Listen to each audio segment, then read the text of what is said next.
Hi, Maria Shanahan, ERA Home Run Real Estate. Today, I'm here to talk about cash-on-cash return. If this is your first time joining me for one of my videos, please consider subscribing to my channel. And if you hit the little bell, it'll notify you every time I post a new video. I try to post weekly, and like I said, today I'm going to talk about cash-on-cash return on investment. I talk about all things related to vacation rental investment properties. Let's get started. So when you're investing in a vacation rental property, what is a good cash-on-cash return? First of all, I'm going to explain what cash-on-cash return is. How do you calculate cash-on-cash return? And most importantly, is cash-on-cash return a good deciding factor when you're going to purchase a vacation rental property? Cash-on-cash return is simply a percentage that you calculate taking your annual cash flow and dividing the total cash invested. It's a measurement of the property's net income relative to the initial cash that was invested when you purchased the property.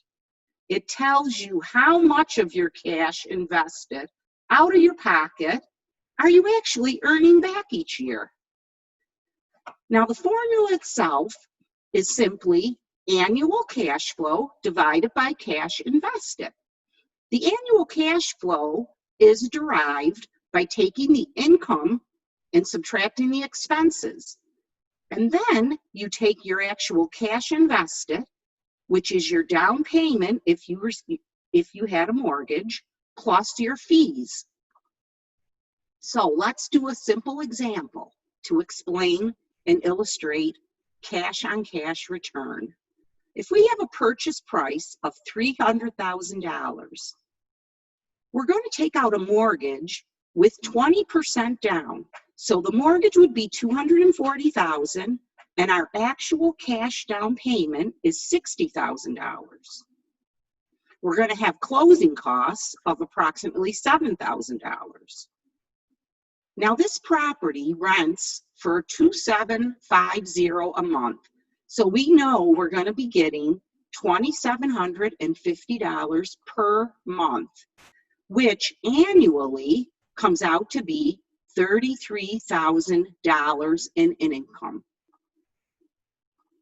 Now, looking at our monthly expenses, we have a mortgage, taxes, HOA, insurance, maintenance and repairs, and I allowed for a 10% vacancy in case we are not rented out every single day of the year. That gives us a total of $2,195 in monthly expenses. Now, annually, we multiply by 12, so our annual expenses are $26,340. Now, looking at our original formula, we had annual cash flow divided by cash invested.